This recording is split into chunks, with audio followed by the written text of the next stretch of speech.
Hola, ¿cómo están? Vamos a comenzar con la segunda parte de la unidad 10.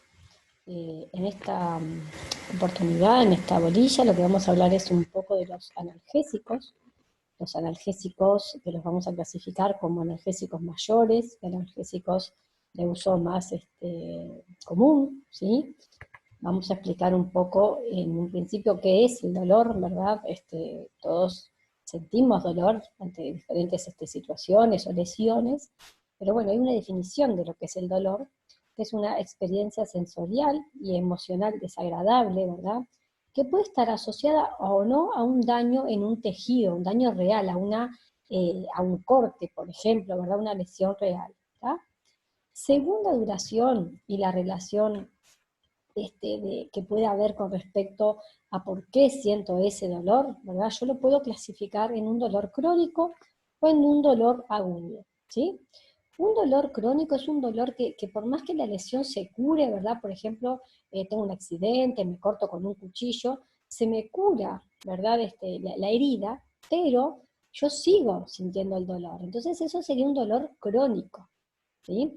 En general, cuando tenemos ese tipo de lesiones, no continuamos con el dolor después de que se nos va, después de que se nos cura la lesión, ¿tá? Pero hay otros casos en el cual persiste ese dolor, ¿tá? Son enfermedades un poco más críticas, ¿tá? El cáncer, acá dice algunas migrañas, algunas neuralgias, son diferentes patologías que hacen que por más que yo no tenga una lesión, ¿sí? Que ya la lesión inicial, la que originó en primera instancia el dolor, no esté, yo continúo sintiendo dolor, ¿sí? Entonces, como les contaba, puede ser que empezó porque tuvo un corte, una lesión, pero bueno, tal vez esa lesión fue un poco más profunda y lesionó otras partes del organismo, más allá de el corte o el tejido que uno ve que ya se curó, ¿sí? Pero bueno, ahí tengo un dolor que va a persistir más allá de que la lesión haya sido curada. Y luego tenemos lo que es el dolor agudo, que justamente aparece en el momento en que yo tengo la lesión, ¿sí? Cuando yo tengo como dice aquí, una lesión tisular, una lesión en el tejido, ¿verdad? Y obviamente que va a durar ese dolor el tiempo en que dura mi lesión, el tiempo en que yo demoro en curar esa lesión que tengo, ¿sí?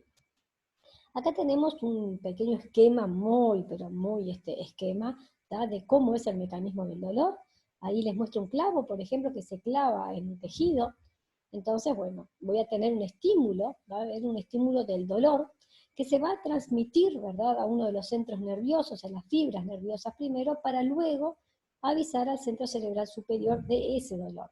¿Y ese qué hace mi centro cerebral superior? Lo que va a hacer es el mecanismo que yo tengo, que rápidamente, que no lo pienso, es que saco, por ejemplo, la mano, que si me estoy por cortar uno tiende a sacar la mano, ¿verdad? O si te estás quemando con la caldera, sacás la mano. Es ese acto reflejo rápido que nosotros tenemos, que es nuestro mecanismo justamente de defensa, ¿sí? Bueno, ¿cómo se alivia el dolor? Todos sabemos que hay muchas maneras. Podemos tener un tratamiento no farmacológico, ¿sí? Pueden haber tratamientos farmacológicos con el uso justamente de fármacos, y luego tengo otras técnicas quirúrgicas, ¿tá? Bloqueos y demás, que en realidad nosotros no nos vamos a meter en esos temas. Nosotros lo que vamos a hablar es de justamente los tratamientos farmacológicos, que es lo que nosotros vamos a manejar en la farmacia, ¿tá? Dependiendo del dolor, nosotros vamos a consumir, ¿sí? O el médico le va a indicar al paciente que venga a nuestra farmacia un tipo de analgésico, ¿sí? Si es un dolor leve o moderado, que todos hemos tenido, ¿verdad? Tomamos un analgésico cualquiera, en general un ibuprofeno, un paracetamol, o sea, ni siquiera vamos al médico, tenemos en la cartera, tenemos en el botiquín, ¿verdad? Y bueno, y ante un dolor de cabeza o lo que sea, todos vamos y nos automedicamos, no vamos al médico a ver qué tomo para el dolor de cabeza. O bueno, cuando necesito desinflamar, ¿verdad? Hay ciertos medicamentos que ahora los vamos a mencionar, no me quiero adelantar, que van a ver que son los que usamos a diario y que comúnmente, ya les digo, los tenemos así, al alcance de la mano. Pero después hay otro grupo de analgésicos, que también los llamamos analgésicos mayores, opiáceos u opioides, como dice aquí, que en realidad son analgésicos que se utilizan para unos dolores más fuertes, ¿verdad? Pueden ser agudos o pueden ser crónicos, no importa, pero la profundidad del dolor es muchísimo mayor que un dolor leve o moderado, ¿sí? Acá les mostramos lo que es la clasificación analgésica según la Organización Mundial de la Salud. Acá empiezan a aparecer los primeros nombres de drogas, que a ustedes les van a empezar a sonar, ¿verdad? Y ahí tienen la clasificación de los escalones y la clasificación según el uso, cuáles usaría si tengo un nivel, eh, estoy en el escalón 1 del dolor, ¿verdad? Con qué analgésicos los puedo controlar, ¿verdad? El paracetamol, ¿verdad? Por ejemplo, en el escalón 2 ya aparece la codeína, el tramadol, ¿verdad? El tramadol es un psicofármaco. Ya luego en el escalón 3 ya aparecen los más potentes, ¿verdad? Los mayores, los opioides, ¿sí? Los estupefacientes, que es la morfina, la metadona, fentanilo, todos este grupo. ¿Tá? Y al final habla de otro escalón que no somos, no se tratan, ¿verdad? Con los medicamentos, no somos nosotros quienes los vamos a manejar, sino el médico, ¿verdad? Es una técnica más bien médico-quirúrgica, que harían otro tipo de procedimientos para tratar de bloquear, de evitar que la persona siga sintiendo ese dolor que no lo puede calmar con ninguno de los analgésicos que vamos a ver y que son los que vamos a manejar en el servicio de farmacia. Bueno, vamos a mencionar rápidamente un poquito de las características de cada uno de los escalones de la escalera analgésica de la Organización Mundial de la Salud. En el escalón 1, como les mencionaba recién, vamos a encontrar el ácido acetilsalicílico, el ibuprofeno, un diclofenac, ¿verdad? Ahí tienen otros nombres, paracetamol, dipirona, ¿verdad? En realidad, en este grupo, ¿sí? Estos analgésicos, como dice acá, tienen un límite en el alivio del dolor, ¿sí? Tienen un techo analgésico, ¿tá? O sea, va a llegar un momento que por más que yo tome más medicamento, no voy a lograr el alivio del dolor, ¿sí? Entonces tienen un techo, ellos actúan hasta cierto punto. Después, porque tome más, no me va a cambiar la analgesia, ¿sí? Tal vez tengo que cambiar, o sea, seguramente tendría que cambiar a otro tipo de analgésico. En el nivel 2 tenemos un poquitito más de dolor, ¿verdad? Sigue siendo moderado, pero bueno, acuérdense que el umbral del dolor en cada uno de nosotros es distinto, ¿sí? Una persona puede aguantar muchísimo más dolor que otra. Una persona tal vez se clava una espina minúscula y no puede controlar ese dolor, bueno, y otra persona en realidad capaz que nada, la lleva de otra manera. ¿Tá? Eso también hay que considerarlo. Por eso esta escala es una primera clasificación, ¿verdad? Pero bueno, cada uno puede tener un límite de control del dolor distinto a otra persona. ¿Tá? Bueno, seguimos. Acá en el escalón 2 volvemos a tener un dolor moderado y puedo llegar a utilizar, como les decía, algún psicofármaco o en algunos casos algún fármaco opioide, pero no de los más fuertes, ¿sí? Los primeros más comunes utilizados. Por ejemplo, acá habla el tramadol, que es un psicofármaco, ¿sí? Paso luego al escalón 3, que acá ya tengo un dolor bastante más fuerte, un dolor clasificado como grave, ¿tá? Y acá tengo que pasar a consumir lo que son los fármacos opioides más fuertes. ¿Tá? Acá en realidad yo tengo que cambiar los fármacos y en realidad empezar a consumir los opioides fuertes y puedo llegar a tener, por ejemplo, un paracetamol, ¿sí? Con codeína. ¿Sí? Un paracetamol es un analgésico de los más comunes, ¿verdad? Y la codeína, bueno, ya estamos pasando a un estupefaciente, pero hay esa medicación, hay medicación que tiene los dos fármacos juntos en una misma forma farmacéutica. ¿Tá? Es lo que vamos hablando, en la medida en que yo puedo controlar un dolor con un medicamento, un fármaco de los más leves, lo voy a hacer. Nadie se va a tomar una morfina o administrar una morfina porque tengo un dolor de cabeza. Sí, no, porque ahora vamos a ver todas las complicaciones y todos los efectos que tiene esa morfina. Pero bueno, el médico va a ir creciendo en la categorización en el fármaco que le va a indicar al paciente en función de si logra o no logra controlar el dolor. ¿Tá? Así como también tiene que ir para atrás, ¿verdad? Yo siempre les doy el mismo ejemplo. Un paciente, ustedes van a ver el paciente cuando sale de una operación, si ustedes están trabajando en un sanatorio, la indicación que va a tener en su historia clínica seguramente sea, cuando sale, ¿verdad?, del bloque quirúrgico, está saliendo de la operación, seguramente ahí le dieron un analgésico mayor, la administraron. Y la indicación en la historia clínica diga, morfina, sí dolor, ¿sí? Sí persiste dolor. Si no, le van a indicar otra cosa, por ejemplo, un tramadol, ¿tá? ¿Por qué? Porque el médico lo deja indicado, pero de nuevo, es consciente que dependiendo de la persona y de justamente el dolor que va a sentir cuando se le vaya ese efecto de la primera dosis que le aplicaron ahí al salir del bloque quirúrgico, que va a precisar el paciente. ¿Sí? Es muy común que de repente vienen compañeros de enfermería y me dicen, no, mira, dame una morfina porque no logro calmarlo con el tramadol y en la indicación está. Entonces el médico ya lo considero que es posible que al paciente no se le pueda calmar con un analgésico de los más simples, ¿tá? Pero la idea es que, bueno, sale del bloque quirúrgico, bueno, puede arrancar con un analgésico mayor, pero en la medida en que van pasando los días tiene que ir bajando, tengo que ir bajando de ese escalón y de estar dándoles analgésicos opioides a lograr llegar a una analgesia más bien más convencional y más común. Y también en el momento en que el paciente se va a domicilio, seguramente el médico le puede decir, bueno, si tenés dolor, tomate un ibuprofeno, un paracetamol o alguna, pero no te voy a inyectar morfina forever. ¿Tá? Entonces, el concepto que queremos que les quede claro es que va a haber esta escalera hacia arriba, subiendo los escalones, pero que también esa escalera se da hacia abajo. ¿Tá? O cuando un paciente también está consumiendo, pero no consumiendo los opioides como drogas de abuso, cuando entran en esa etapa de desintoxicación, hay que ir de a poco para abajo, ¿tá? Porque no es tan fácil que lo saco y no tiene, acuérdense que los receptores esos estaban estimulados con estos fármacos, entonces hay que ir sacándolos de a poco y sustituyéndolos para que el paciente tampoco la pase tan mal, ¿no? Y para que pueda justamente lograrse sacarlo de esa adicción que tiene algunos de estos fármacos de los mayores, más que nada. Bueno, acá seguimos hablando de cuando ya el dolor es demasiado fuerte, ¿verdad? Que en realidad no desaparece con ninguna medicación de las que anteriormente estábamos mencionando, entonces, bueno, puede ocurrir que en realidad aparezcan otros efectos y demás, y ahí el médico ya esté pensando en hacer otro tipo de tratamiento, ¿está? Bueno, vamos a hablar ahora un poco, si la primera parte era un preámbulo para entender un poco y ver cómo se manejan, y que a nivel mundial hay toda una categorización y un control por este tipo de medicamentos, aunque uno piense que son, no pasa nada, me tomo un ibuprofeno, bueno, no pasa nada, ¿sí? Hay pacientes que han tenido problemas muy importantes por el consumo inadecuado de ibuprofeno. No es lo mismo que uno se tome un ibuprofeno porque hoy me levanté con dolor de cabeza y bueno, me tomo algo. Hay personas que en realidad lo toman por día muchísimos. Entonces, bueno, eso no está bueno porque le puede traer otras complicaciones, ¿está? Bueno, vamos a empezar a hablar un poco aquí de los primeros fármacos. Para ello queremos entender un poco, debido a que yo siento dolor, ¿verdad?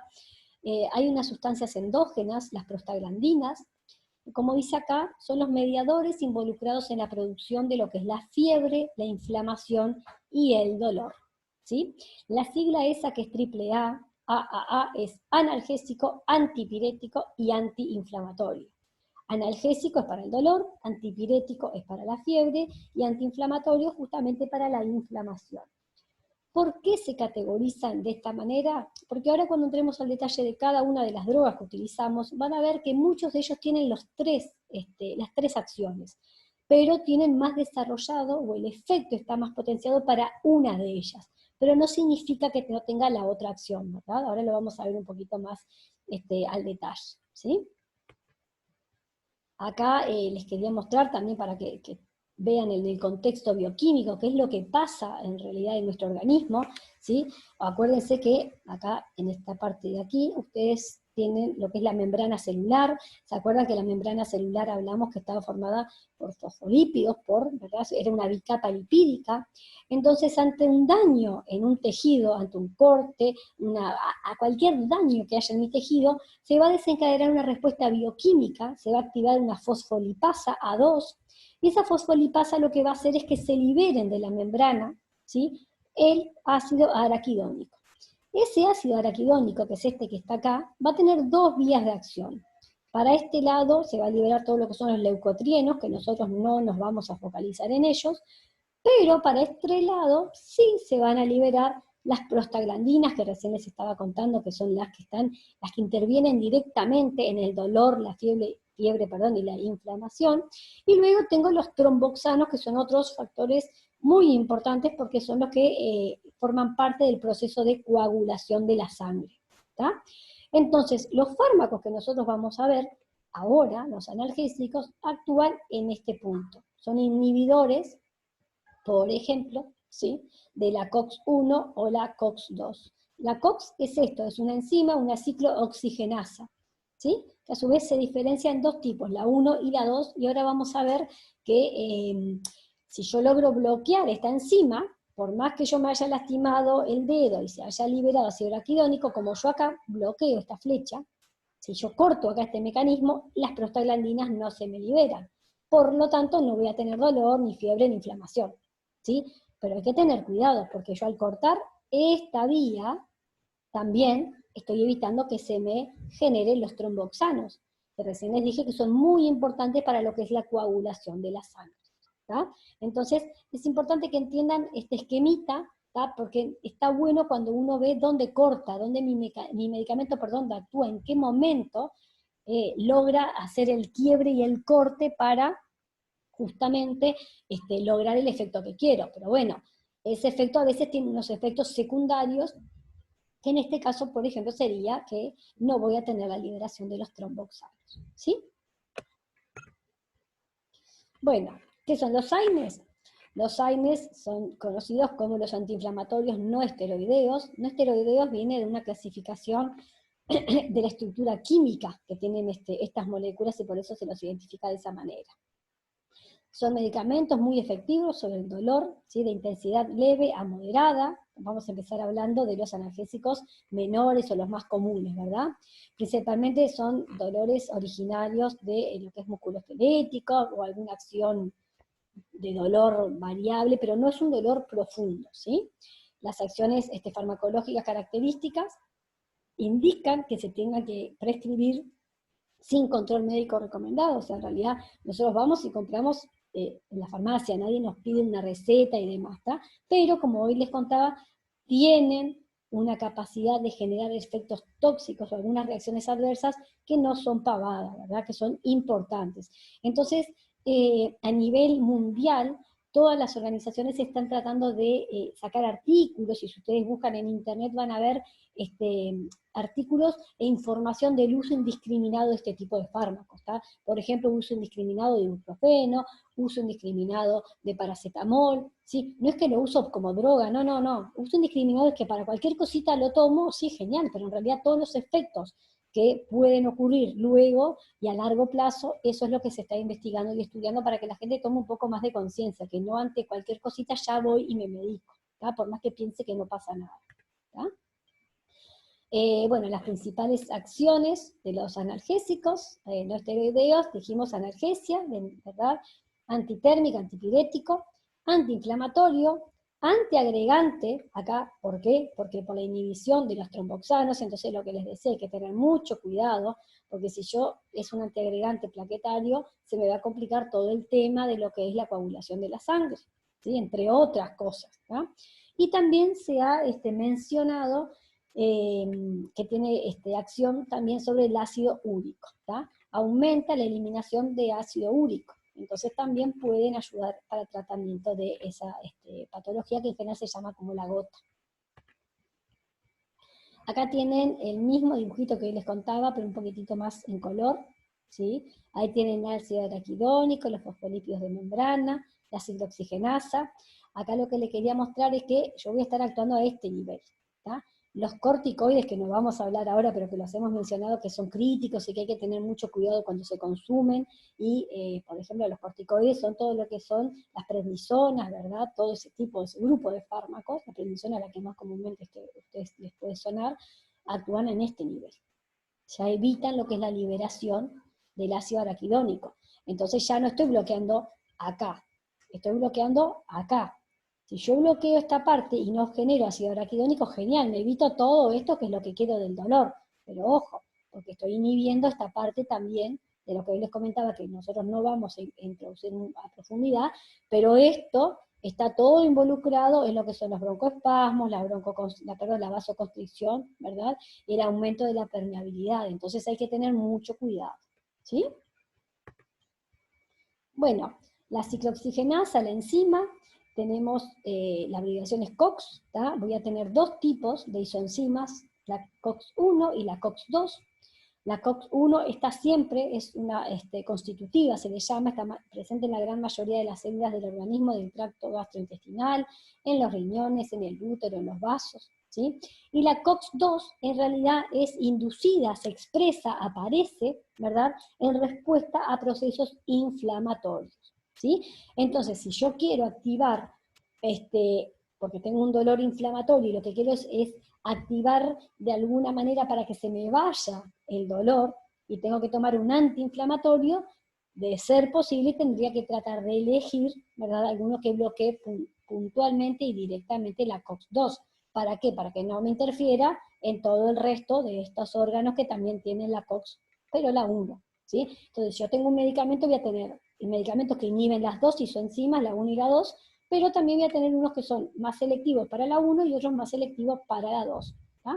Esto pasó con el paso de los años, en la medida en que va avanzando el conocimiento, bueno, los fármacos se van desarrollando, ya lo hemos mencionado en otros ejemplos, para tratar de evitar efectos secundarios y demás. Bueno, los AINES también tienen algunos efectos adversos que hay que tenerlos en cuenta, ¿tá? Porque justamente como actúan y sirven para todas esas cosas, bueno, tal vez para lo que yo lo quiero consumir, para, por ejemplo, sacar el dolor, en realidad, buenísimo, pero no quiero que en realidad me traiga complicaciones a nivel sanguíneo, entonces tengo que tener cuidado, ¿tá? Porque, ¿qué me pueden producir? Bueno, las prostaglandinas tienen una acción protectora sobre la mucosa gastrointestinal, ¿verdad? Entonces, al yo evitar que se generen las prostaglandinas, ¿verdad? Por el tema del dolor, yo tomo un analgésico para bloquear la liberación a partir del ácido araquidónico para que se me liberen las prostaglandinas y de esa manera no tengo dolor. Genial. Pero esas prostaglandinas también me servían porque tienen una acción protectora. Entonces, bárbaro, se me va el dolor, pero tengo que tener en cuenta que puede haber una irritación a nivel de la mucosa gastrointestinal, ¿sí? Por otro lado, a nivel de las fallas renales y demás, también las prostaglandinas promueven vasodilatación, ¿sí? Lo que mantiene una buena presión en el filtrado para todo ese tema de la eliminación de los fármacos, ¿verdad? La diuresis y demás. Entonces, bueno, si yo tomo esta medicación, en realidad voy a bajar, y de esa manera puedo empezar a retener sodio y agua.